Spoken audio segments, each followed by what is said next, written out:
adopting the principle. I guess, in principle, is what Ofsted call intent. So I kind of have followed the 3 I's. We have our principles behind our curriculum.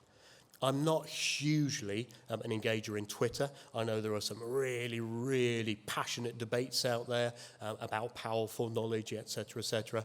I don't mean it in whatever adopted term that means. I just mean that I think for kids to be able to engage in debates, they need to know some stuff. Uninformed debate is utterly, utterly corrosive. I would say uninformed debate is dominating our society right now. At a political level, at a sociological level, at an economic level. Uninformed debate is appalling, and it's not a human entitlement. A human entitlement is to informed debate. So I believe in powerful knowledge for all. I also believe that language is a key.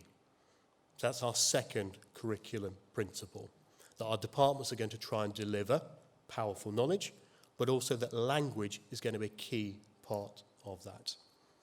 And our third curriculum principle is personal responsibility. And it's really nice that both Mick and Sean, first thing, talked about the curriculum being the collective experience of pupils from the moment they walk into your school. So my 3 curriculum principles are not just what's on Geography Key Stage 3. They're much, much bigger than that. So powerful knowledge, language, and personal responsibility. And then what I've tried to do with the staff is actually illustrate that. So those are principles, but then against each of them, I'm just trying to illustrate what they might mean in application. So for instance, powerful knowledge for all, we have 30%-ish pupil premium. I know those kids do not have access to some of the quality reading materials, some of the exposure to high vocabulary parental conversation. They don't even, some of them, have exposure to parental conversation at all. So therefore, I think those students are more disadvantaged. I think our curriculum principle helps all kids.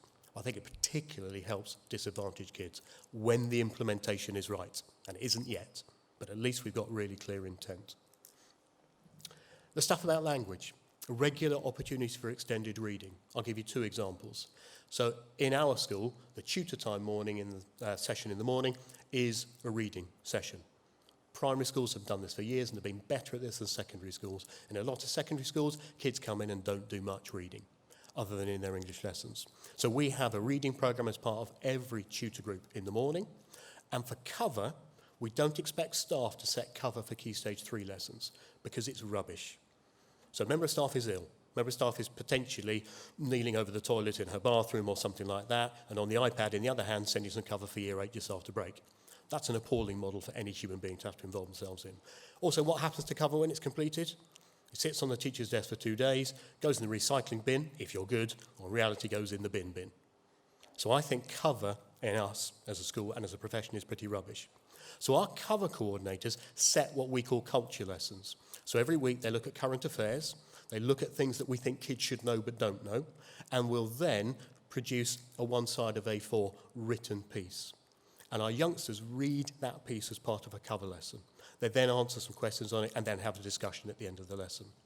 So extended reading is something we're trying to push out across the whole curriculum, whether that's in tutor time, reading fiction and non-fiction, in cover lessons, reading extended prose, or in subjects like geography and history that lend themselves to that. Mick talked about creating your own textbook. That's increasingly where we're going to as a school. We're creating course readers.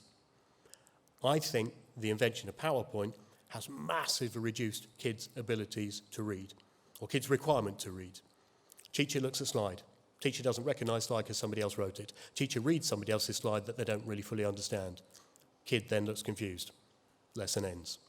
That's a bit of a critique, a bit of a stereotype, clearly.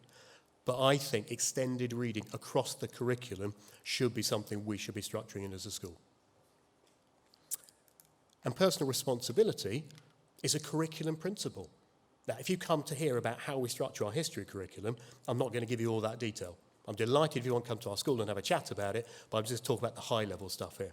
I think personal responsibility is as important as powerful knowledge and reading. I think it's absolutely critical that we have some kids in our school who have very few boundaries from their families. And if we don't make some substitution for that, and we don't make some accommodation for that, we're not doing our job. So those are our 3 curriculum principles as a school. And you'll hopefully hear I'm trying to talk to our kids.